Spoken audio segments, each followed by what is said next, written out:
Hello friends, చలికాలం వచ్చేసింది కదా! అందరికీ చలికాలం రాగానే గుర్తొచ్చేది ఎక్కువగా స్వెటర్స్ వేసుకోవాలి అని వెంటనే మనం బీరువాలో, సెల్ఫ్‌లలో ఉన్న స్వెటర్లు ఎప్పుడో సంవత్సరం క్రితం దాచిపెడతాం కదా! ఫోల్డ్ చేసి, తీసి వెంటనే పిల్లలమైనా, మనమైనా వేసుకోవాలని చూస్తాం. అలా వెంటనే వేసుకోకుండా ఒకసారి వాష్ చేసిన తర్వాత వేసుకుంటే చాలా మంచిదని నేను అనుకుంటున్నాను.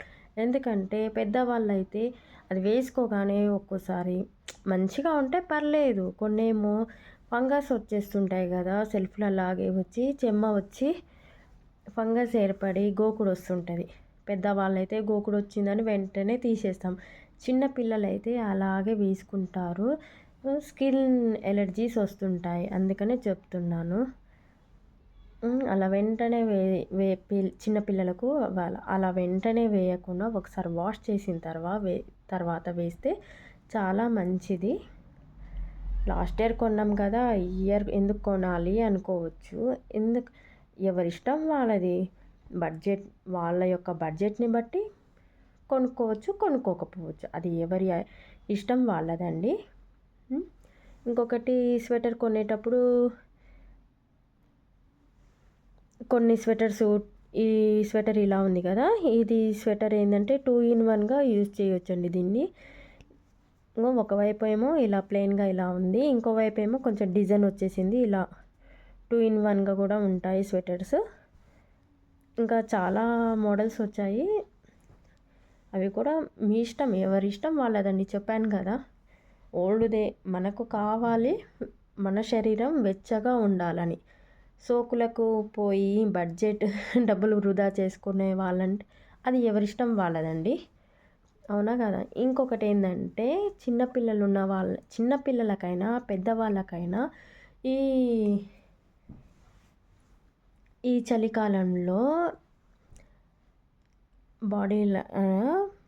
రక్త ప్రసరణ బాగా జరగాలి. చలికాలంలో రక్త ప్రసరణ సరిగా జరగదు. అందుకనే బాగా వ్యాయామం ఎంత ఎక్కువగా చేస్తే అంత మంచిది.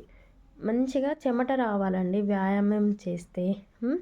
చెమట వస్తే చాలా మంచిది పిల్లలకైనా, పెద్దవాళ్ళకైనా. చెమట వస్తే శరీరంలో నుంచి వేడి వస్తుంది కదా! వెచ్చగా ఉంటుంది. అలాగా వ్యాయామం చేయకుండా అలాగే కూర్చున్నామనుకోండి, చలి పెట్టి చాలా వణుకొస్తుంటది. పిల్లల్ని బయటికే కానీ వీలుని బట్టి బయటికి తీసుకెళ్ళొచ్చు. ఇంట్లోనే ఎక్సర్సైజ్ చేయించాలంటే ఇంట్లో ఎక్సర్సైజ్ చేయించవచ్చు. అవునా కదా!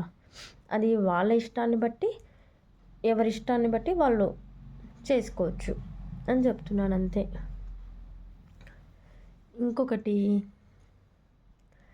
ఇంకొకటి ఏంటంటే చలికాలంలో ఎక్కువగా నీళ్ళు తాగాలా వద్దా అని ఆలోచిస్తుంటారు. చలికాలంలో వాటర్ ఎక్కువగా తాగితే టాయిలెట్‌కి వెళ్ళాల్సి వస్తుంది అని అనుకుంటారు. అలా తాగకపోతే కిడ్నీస్ పాడైపోతాయి కదా! పెద్దవాళ్ళు మనమే వాటర్ తాగకుండా ఉంటే చిన్న పిల్లలు వాళ్ళకేం తెలుస్తుంది? తెలియదు కదా! అందుకనే సమ్మర్‌లో మనం వాటర్ ఎలా తాగుతామో వింటర్ సీజన్‌లో కూడా అలాగే తాగాలి. బాడీ అనేది డీహైడ్రేషన్ కాకుండా చూసుకోవాలి అంటే ముందుగా వాటర్ మంచిగా తాగాలి. అవునా కదా! ఏమో నేను అనుకుంటున్నాను డీహైడ్రేషన్ కాకుండా ఉండాలంటే వాటర్ బాగా తాగాలి అని. చలికాలమైనా, ఎండాకాలమైనా బాడీకైతే వాటర్ అయితే కంపల్సరీ కదా! పెద్దవాళ్ళం మనమే సరిగ్గా తాగకపోతే ఈ చిన్న పిల్లలు వాళ్ళకేం తెలుస్తుంది? నాకు తెలిసిన కొన్ని జాగ్రత్తలు మాత్రం ఇవే. బయటికి వెళ్ళినప్పుడు స్వెటర్లు, మంకీ క్యాప్స్ అవన్నీ వేసుకోండి. కేర్‌ఫుల్‌గా ఉండండి ఈ చలికాలంలో. ఎప్పుడైనా డిసెంబర్‌లో అలా స్టార్ట్ అవుతుంది. డిసెంబర్ ఫస్ట్ వీక్ తర్వాత. కానీ ఈసారైతే చాలా చలి ఉండబోతుంది అనుకుంటున్నా. చలి తీవ్రత చాలానే ఉంది ఈసారి. ఓకే. Bye friends. నా వీడియో మీకు నచ్చినట్లయితే లైక్ చేయొచ్చు, సబ్స్క్రైబ్ చేయొచ్చు, అలాగే కామెంట్ కూడా చేయొచ్చు. కామెంట్ చేయాలనుకుంటే నా కామెంట్ బాక్స్ ఆఫ్లో ఉంది అనుకోవచ్చు మీరు. ఆఫ్లో ఉన్నా కానీ మెసేజ్లు వస్తుంటాయి కాబట్టి నేను వాటికి రిప్లై ఇస్తాను. ఓకే. Bye friends.